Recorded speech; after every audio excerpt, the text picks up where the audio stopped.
भगवते वासुदेवाय। मैत्रेय उवाच अवधार्य विरिञ्चस्य निर्व्यलीकामृतं वचः प्रहस्य प्रेमगर्भेण तदपाङ्गेन सोऽग्रहीत्। ततः सपत्नं मुखतश्चरन्तमकुतो भयं जघानोत्पत्य गदया हनावसुरमक्षजः। सा हता तेन गदया विहता भगवत्करात् विघूर्णितापतद्रेजे तदद्भुतमिवाभवत्। स तदा लब्धतीर्थोऽपि न बबाधे निरायुधम् मानयन् समृद्धे धर्मं विश्वक्सेनं प्रकोपयन्।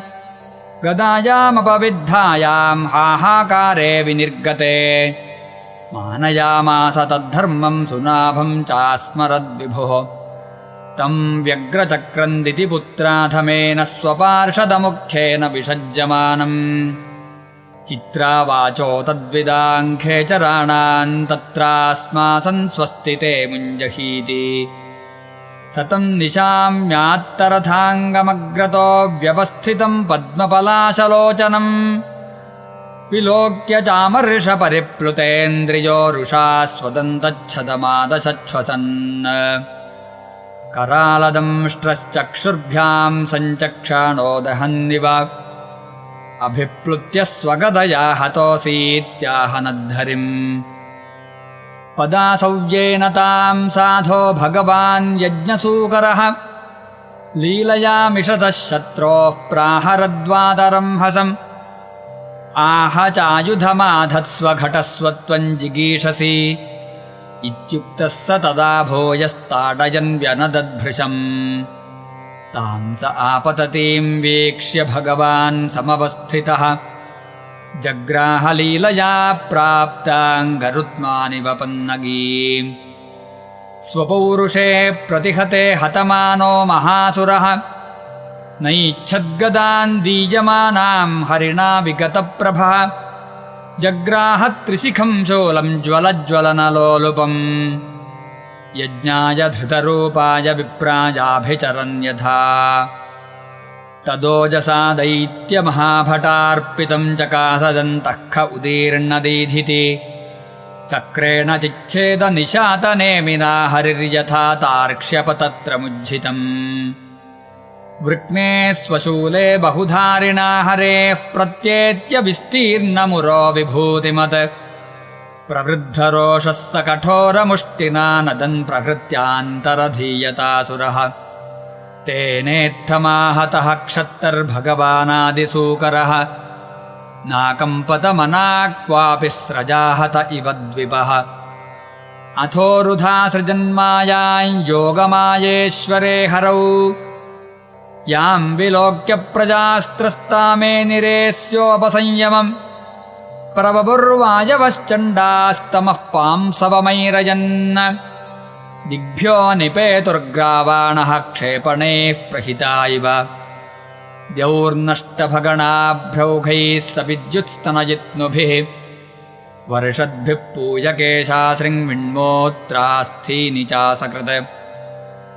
गिरयः प्रत्यदृश्यन्त नानायुधमुचो नघ दिग्वाससो यातु धान्यः शूलिन्यो मुक्तमूर्धजाः। बहुभिर्यक्षरक्षोभिः पत्यश्वरथकुञ्जरैः आतताजिभिरुत्सृष्टा हिंस्रावाचोतिवैशसाः। प्रादुष्कृतानां मायानामासुरीणां विनाशयत् सुदर्शनास्त्रं भगवान् प्रायुङ्क्तदजितन्त्रिपात्। तदादिते समभवत्सहसा हृदि वेपथुः स्मरन्त्या भर्तुरादेशं स्तनाच्चासृक्प्रशुश्रुवे। विनष्टासु स्वमायासु भूयश्चाव्रज्य केशवम् ऋषोपगूहमानो मम ददृशेव स्थितं बहिः। तं मुष्टिभिर्विनिघ्नन्तं वज्रसारैरथोक्षजः करेण कर्णमूले हन्यथा त्वाष्ट्रं मरुत्पतिः। स आहतो विश्वजिताह्यवज्ञया परिभ्रमद्गात्रबुधस्थलोचनः विशीर्णबाह्वङ्घ्रिशिरोरुहोपतद्यथा नगेन्द्रो लुलितो नभस्वता।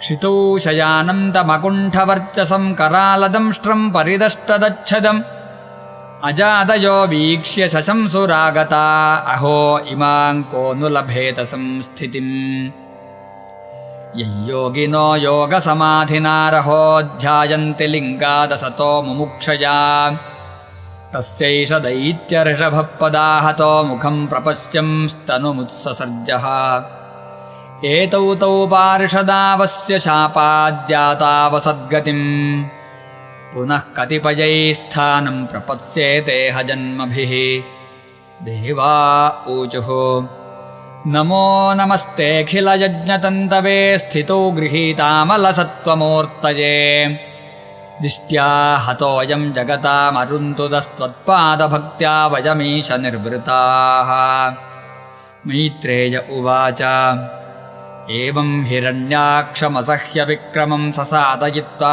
हरिरादिसूकरः जगामलोकं स्वमखण्डितोत्सवं समीडितः पुष्करविष्टरादिभिः मया यथानोक्तमवादिते हरेः कृतावतारस्य सुमित्रचेष्टितम् यथा हिरण्याक्ष उदारविक्रमो महामृधे क्रीडनवन्निराकृतः सूत उवाच इति कौशारवाख्यातामाश्रुत्य भगवत्कथां क्षत्तानन्दं परं लेभे महाभागवतो द्विज अन्येषां पुण्यश्लोकानामुद्दामयशसां सताम् उपश्रुत्य भवेन्मोदश्रीवत्साङ्कस्य किं पुनः यो गजेन्द्रं झषग्रस्तं ध्यायन्तं चरणाम्बुजम् क्रोशन्तीनां करेणूनां कृच्छ्रतोमोचयद्रुतम् तं सुखाराध्यमृजुभिरनन्यशरणैर्नृभिः कृतज्ञः को न सेवेत दुराराध्यमसाधुभिः यो वै हिरण्याक्षवधं महाद्भुतं विक्रीडितं कारणसूकरात्मनः शृणोति गायत्यनुमोदतेऽञ्जसा विमुच्यते ब्रह्मवधादपि द्विजाः एतन्महापुण्यमलं पवित्रं धन्यं यशस्यं पदमायुराशिषाम्